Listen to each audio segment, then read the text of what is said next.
इल्म अमल इरफान दे विच औरत सानी ज़ारा दी कोई नहीं हो सकती।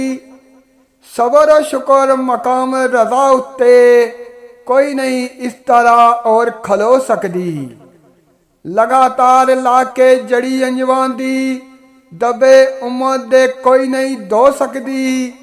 हातर मंगतियां दी उठ के राती अद्दी चक्की और नहीं कोई भी जो सकती। अपनिया अखां दा नूर कुर्बान करके कोई नहीं बख्श जमाने नू लो सकती। फटी बोड़ी लपेट के वंगदारा और कोई नहीं जिसम लको सकती। एको जान है ज़ारा ते नबी सच्चा कर कोई भी ताकत नहीं दो सकती।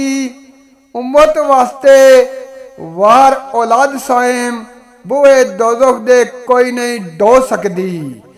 बुए दोज़ख दे कोई नहीं डो सकती।